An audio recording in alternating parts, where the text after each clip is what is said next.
नियम 377 के अधीन सभा पटल पर रखे जाने वाले मामले। जिन माननीय सदस्यों को आज नियम 377 के अधीन मामलों को उठाने की अनुमति प्रदान की गई है, वह अपने विषयों के अनुमोदित पाठ को 20 मिनट के अंदर व्यक्तिगत रूप से सभा पटल पर रख दें। आइटम नंबर 23, मुख्य निर्वाचन आयुक्त और अन्य निर्वाचन आयुक्त नियुक्ति, सेवा शर्तें और पदावधि विधेयक 2023। माननीय मंत्री जी। Honorable Chairperson, sir, with your permission, I move that the bill to regulate the appointment, conditions of service and term of office of the Chief Election Commissioner and other election commissioners, the procedure for transaction of business by the Election Commission and for matters connected therewith or incidental thereto, as passed by Rajya Sabha, be taken into consideration. सभापति महोदय, मैं बहुत ही एक limited purpose के लिए आपकी अनुमति से इस महान सदन के समक्ष उपस्थित हुआ हूं। एक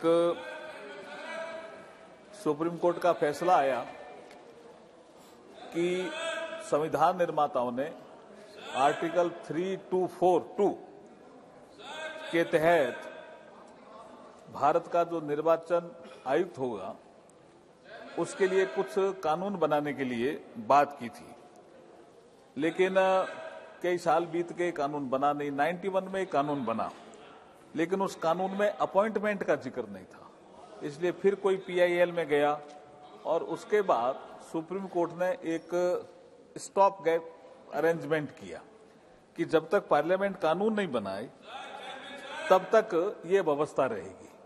इसलिए पार्लियामेंट के समक्ष कानून अपॉइंटमेंट को लेकर के, जो चीफ इलेक्शन कमिश्नर है या अदर इलेक्शन कमिश्नर, अपॉइंटमेंट को लेकर के कोई कानून नहीं था। इसलिए ये कानून मैं लेकर के आपके मान सदन के समक्ष उपस्थित हुआ हूं।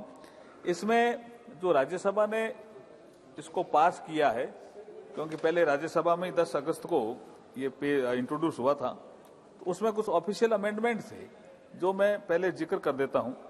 एक ऑफिशियल अमेंडमेंट क्लॉज 6 से संबंधित था इस बिल में, जिसमें एक सर्च कमेटी थी। उस सर्च कमेटी पहले कैबिनेट सेक्रेटरी की अध्यक्षता में थी और इसमें ऑफिशियल अमेंडमेंट के माध्यम से वो सर्च कमेटी अब लॉ मिनिस्ट्री की अध्यक्षता में हो जाएगी और 2 सेक्रेटरी उसके सदस्य होंगे। उसके बाद सिलेक्शन कमेटी सेम ही रहेगी जो प्रधानमंत्री जी की अध्यक्षता में है।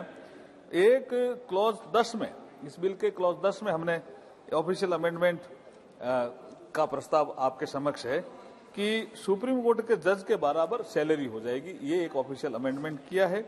और तीसरा एक ऑफिशियल अमेंडमेंट किया कंडीशन ऑफ सर्विसेज, उसको लेकर के क्लॉज 15 में एक अमेंडमेंट, ऑफिशियल अमेंडमेंट किया, जिसमें राष्ट्रपति रूल्स नोटिफाई करके निर्धारित करेंगे, अधिसूचित करेंगे कि उनकी सैलरी और इसके संबंध में कंडीशन ऑफ सर्विसेज, सैलरी नहीं, कंडीशन ऑफ सर्विसेज के बारे में क्या होगा।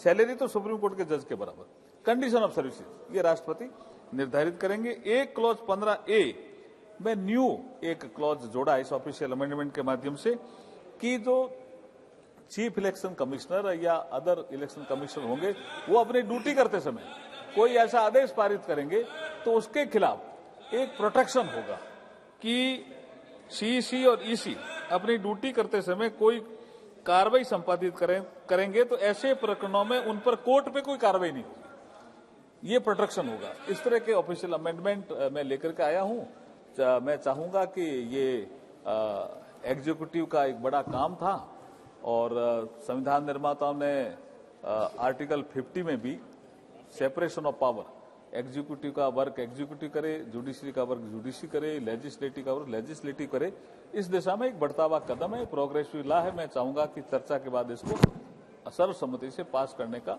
मैं अनुरोध भी करता हूं। धन्यवाद। धन्यवाद। श्रीमती चिंता